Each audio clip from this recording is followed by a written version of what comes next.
యేసు రక్తమే జయం పరిచర్య. Praise the Lord. జనవరి 22వ తేదీ 2025. ఈరోజు దేవుని వాక్యము, ఆయన యందు విశ్వాసముంచువాడు సిగ్గుపరచబడడు. రోమీయులకు రాసిన పత్రిక 9వ అధ్యాయం 33వ వాక్యము. అవును క్రీస్తునందు ప్రియులారా, మన ప్రభువు విశ్వాసులను కాపాడువాడు.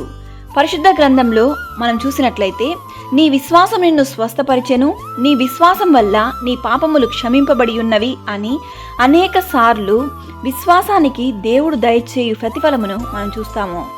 దేవుని యందు మనం విశ్వాసం ఉంచినట్లయితే చనిపోయినను వారిని బ్రతికించును. అనేక రోగములను యేసు నామమున స్వస్థపరచబడును. దయ్యములను వెళ్ళగొట్టును. అనేక పాపములు క్షమింపబడును. అనేకులను రక్షింపబడును. ఈరోజు ఈ వాక్యం వింటున్న ప్రియ సహోదరి సహోదరులారా, నీవు కూడా దేవుని యందు విశ్వాసం ఉంచి ప్రార్థించుము. దేవుని గొప్ప కార్యములు నీ జీవితంలో చూచెదవు.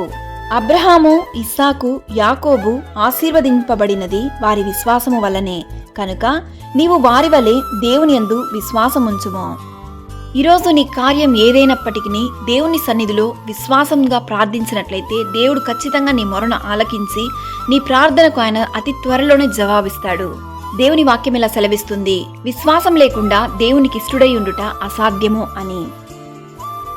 ఒక్క ప్రభువే అందరికీ ప్రభువై ఉండి తనకు ప్రార్థన చేయు వారందరి ఎడల కృప చూపుటకు ఐశ్వర్యవంతుడై ఉన్నాడు. ఎందుకనగా ప్రభువు నామమును బట్టి ప్రార్థన చేయువాడెవడో వాడు రక్షింపబడును. సకల ఘనత, మహిమ, ప్రభావములు యేసయ్యకు మాత్రమే కలుగునుగాక. ఆమెన్. God bless you.